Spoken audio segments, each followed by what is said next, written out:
Isang mapagpalang araw po ng Huwebes, September 25 na po, 2025.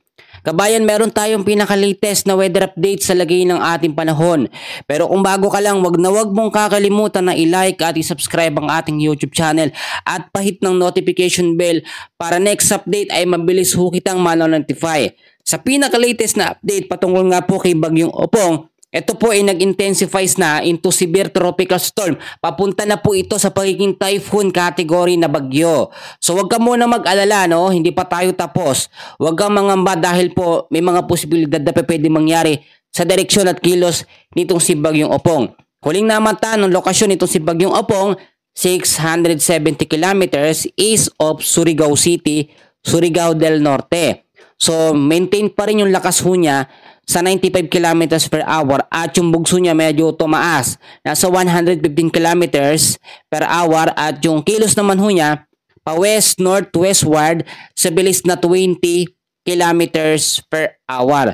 Kung napapansin ho ninyo ay nararamdaman na eto nga pong trap or extension itong si Bagyong Opong sa malaking bahagi ho ng Eastern Visayas at ilang bahagi ng Luzon.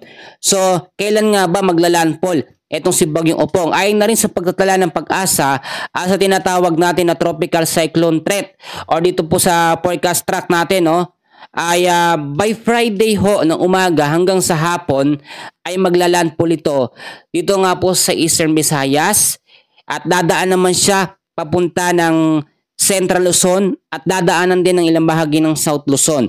So yun yung mga direktang lugar na matatamaan po nito nga pong si Bagyong Opong. At yung pagiging typhoon category niya, itataas po ang warning signal dyan hanggang signal number 4. So maging handa at maging alerto tayo sa mga posibilidad na pwedeng mangyari. Lalo na ngayon, nagbigay ng babala ang Pag-asa sa storm wind signal number 1 at number 2. At ngayong araw, posibleng itaas yan hanggang sa signal number 3. Ang signal number 2 natin, nakataas ho yan sa Visayas area, dyan sa Northern Samar at Northern portion po ng Eastern Samar. Ang signal number 1 naman natin ay nakataas sa Luzon at sa ilang bahagi din ng Visayas. Sa Luzon, yung mga lugar na apektado ng signal number 1, nandiyan sa Catanduanes, Camarines Sur, Albay, Sorsogon at Masbate. Sa Visayas naman, ang signal number 1 nakataas sa Samar, the rest po ng Eastern Samar, Biliran at Northern portion po ng Leyte.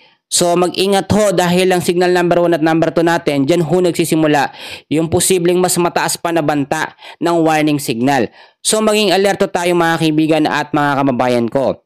So ngayon, alamin naman natin yung mga sunod na lugar na dadaanan po ni Bagyong Opong ngayong araw po ng Huwebes hanggang sa mga susunod na mga araw. So makinig mabuti dahil napaka-importante nito. At kaninang alas 2 ng madaling araw, dinaanan na niya, no, yung 475 kilometers east of Eastern Samar. At mamaya namang alas 2 ng hapon ay dadaan naman itong si Bagyong Opong 290 kilometers east of Borongan City, Eastern Samar. Pagdating naman po ng Friday ng madaling araw ng alas 2, 165 kilometers east of Juban, Sorsogon naman siya. So yung mga lugar na yan, yung binanggit ko na yan, dapat ho nakahanda na kayo. Huwag nyo nang hintayin na daanan pa yung mga lugar ninyo, saka pa po kayo mag-aasikaso. O pagdating din ng Friday, alas 2 ng hapon, dadaan naman siya sa coastal water po ng Buena Vista, Quezon. Yung mga nakatira dyan, mag-asikaso na kayo. Ngayon din, huwag kayong pabanjing-banjing lang dyan. Hindi to basta-basta bagyo lang mga kaibigan. Nasa typhoon category ito. So pagdating naman ng Sabado ng alas 2 ng madaling araw, 225 kilometers west of Bukay, Bataan naman siya. So typhoon category na ho yan. So pagdating naman, eto ho, ng Sabado ng alas 2 ng hapon, 535 kilometers west of Iba, Zambales na siya. At take note, nasa labas na ito ng PAR. Kaya naman kahit sabihin ninyo nasa labas na ng PAR, hindi tayo dapat magdiwang. Bagkus yung trap o extension ng kanyang hangin ay patuloy po nakaka-epekto para palakasin naman ang epekto ng habagat or southwest monsoon. So ituloy-tuloy na natin to para matapos na. Alam ko naiinit na yung isa dyan na nakikinig sa akin, no? So ang heavy rainfall warning natin dahil po sa habagat at kay Bagyong Opong.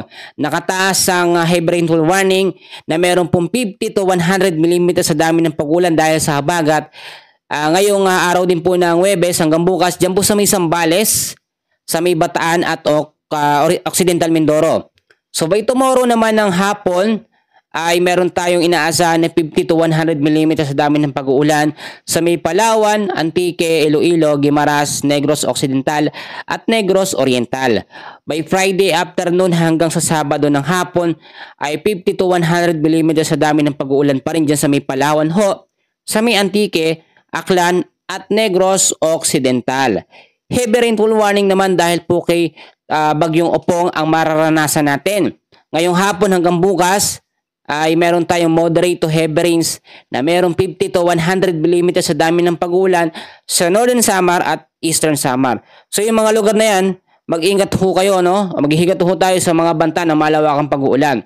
Bukas naman ng hapon ay meron tayong inaasahan na intense to torrential na 200 mm sa dami ng pag-uulan ho sa may Sorsogon, Masbate, Northern Samar at Eastern Samar. Heavy to intense rain naman na merong 100 to 200 mm sa dami ng pag-uulan sa may Quezon, Marinduque, Camarines Norte, Camarines Sur, Catanduanes, Albay, Samar at sa may Biliran. Moderate naman to heavy rains na merong 50 to 100 mm sa dami ng pag-uulan sa may Isabela, Cavite, Occidental Mindoro, Oriental Mindoro, Batangas, Laguna, Aurora, Romblon, Aklan, Capiz, Cebu, Southern Leyte. So yung mga lugar pa rin na yan, mag-ingat sa banta ng malawakang pag-uulan dahil po dito kay Bagyong Opong.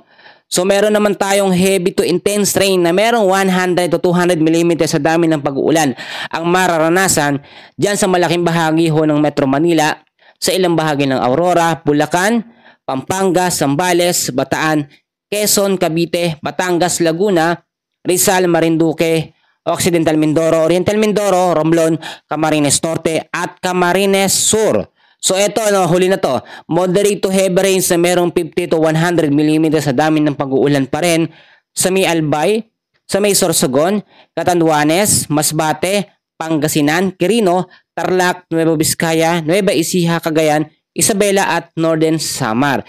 So lahat ng lugar na sinabi ko, mag-ingat sa banta ng malawakang pag-uulan, mag-ingat din sa banta ng mga pagbabaha at landslide sa mga landslide prone area.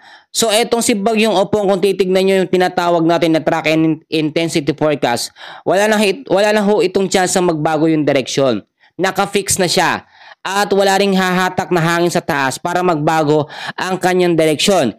Ngayon kasi kaya yung direksyon lugar niya o yung direksyon niya mas lalong dumiretso dahil po yan kay Bagyong Nando at kay Bagyong Nando at dito sa habagat. Pasensya na kayo, medyo medyo pagod kasi tayo ngayon. So kahit sabihin natin mga kaibigan na ito yung magiging typhoon category, kung mapaghahandaan naman natin ay maiiwasan natin yung matinding malalakas na pag-uulan.